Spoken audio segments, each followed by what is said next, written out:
So this has got nothing to do with you getting the marijuana back. Are you paying attention? I am paying attention, sir. I am. Pappy, She's looking away from you, Your Honor. Mr. Pappy, I will rule on the evidence as it comes in. Okay. The issue before the jury is going to be. Is there any special forms I need for submitting this? Sir, I'm not your lawyer. That's why you have the public defender there. If you have a question, you need to ask me. Can't use them, Your Honor. No, sir, I'm not going to be your lawyer. I'm not your lawyer. I'm the judge. If you have a question about what you need to do, that's why I pointed it. And that's it gets back to my earlier comments. I don't think you understand and how this is going to work, and you're going to put your defense in jeopardy. You're not going to know what you're doing. I figured this was a conference. We were here to get these problems out. Sir, I'm not here to advise you. That's what they're for. If you have a question about how you get evidence and exhibits in, I suggest you consult with the public defender. If you choose not to, that's your choice. I'm not here to do, this is not a tutorial on how to try a case. I'm not here to tell you how to try a case. That's not my purpose. It will not be my purpose tomorrow.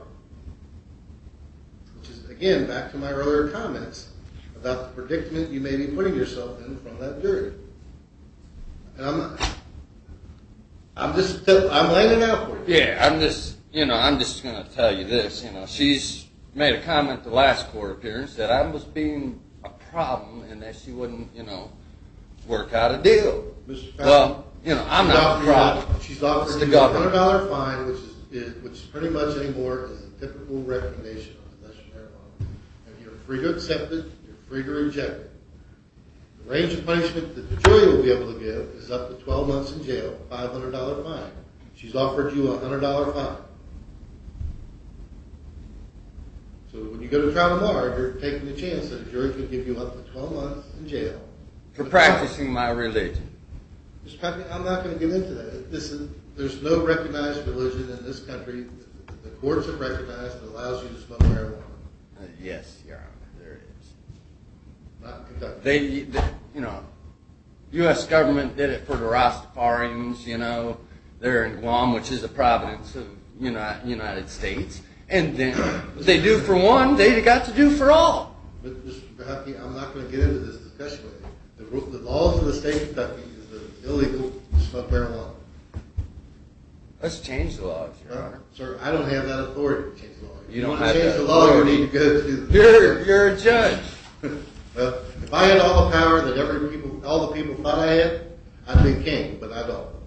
So my point to you is, district court is not the place to change the law. We're on the low end of the totem pole. We're at the bottom. Well, guide me in the right direction. If you want to change the law, go to the legislators. They have the power to change the law. I don't. I'm just.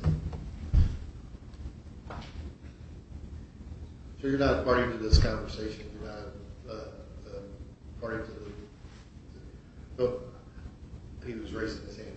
You guys say something? No. Take the deal, bro. No. So take the deal. What I'm telling you is this is not the place to change the law or to make your statement. I'm just telling you, if you want to change the law, the way to do it is down the legislature. And I'm not, it's not my decision, and I'm not advocating one way or the other. But if you look at the past war on drugs, it's not been successful, and there needs to be other ways to look at these things. There's other ways to prevent people from using heroin or whatever. And yes. At one point in time, hemp was legal. I mean, they made rope. It was a cash crop in Kentucky. There's viable uses for hemp. But that's not my decision. That's the decision of the legislature to decide whether or not marijuana or hemp is legal. They haven't got to that point. I think there's a growing today and then get. I think there's going. Please. I say I would just start growing it then, and then get caught, and then you'll let me go, right? Because it seems like you're for, what I'm saying. I'm not for anything, Mr. Pappy. What I'm saying to you is I'm here to advise you of what you're facing versus what they're offering. If you want to make your political statement, okay, which is what you're trying to do, this isn't the forum isn't going to get you anywhere because I'm obligated. Ms. Burke is obligated to follow the law as enacted by our legislature. I don't have have the authority to change it. Whether I agree with this law or any other law, I don't have the authority to change it. Despite what you may think, I don't have the authority to change it. Right. Okay? So this is not the place where you're going to make a political statement that's going to be effective. The place to make a political statement is down at the legislature to convince them that hemp or marijuana or whatever issue that you want them to change, but outside of this, you have a rational basis for it, and it would make sense. That's where you need to make your statement. Well, I appreciate that. But I'm obligated by law to follow what law has been enacted, which is marijuana at this point in time is illegal. I'd be willing to take that. I've already spent money on, this. I'd like my marijuana back too.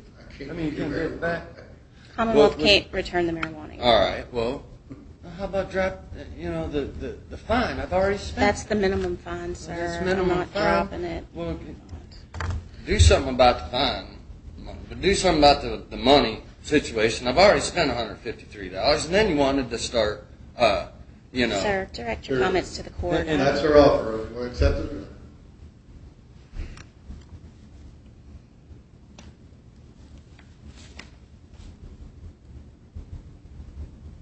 I swear I want to go ahead.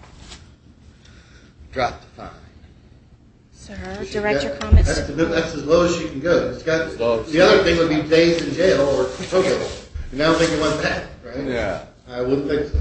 All right. We'll just go ahead and So rush this possession of over. marijuana, hey, please, guilty or not? Guilty for in possession of my religious sacrament. That's how. So I'm going to take that as a guilty pursuant to North Carolina v. Alford. That's. All right? And what that means is, well, you may disagree with it, okay, that you believe there's substantial evidence that if you went to a trial, that you could be found guilty. I understand that you believe that you have this right? But if you went to jury trial, you're saying that by guilty plea by Alford, that they could find you guilty based upon the evidence that the Commonwealth has. You agree with that? Yeah, that's the only thing I'll plead guilty. We'll do guilty by Alford. Guilty by Alford. And we'd have to go with that. I don't want to even plead guilty to the others because I took care of that. And she's going to withdraw the other 3, 4, charge. All right. Dismiss 2 and 1 and 4. So total with cost comes to $234. I'll give you until January the 5th. Have that paid. If it's not paid, be back at 9:30 courtroom 1A. Mr. Covington, I understand your political statement. Right? But where you need to concentrate that is down at the legislature. Truly. And you need to think your arguments through.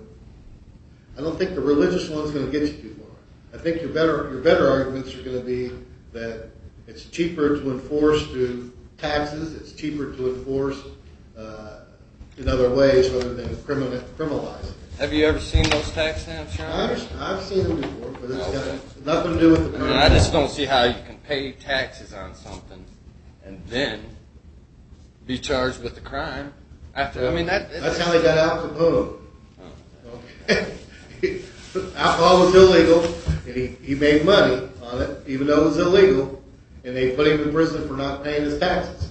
Just because it's illegal, you still got to pay tax on the income, and that's how they got Al Capone. So consider yourself in Better shape. In company of historic figures. All right. Good luck to you. You have a good day, Your Honor.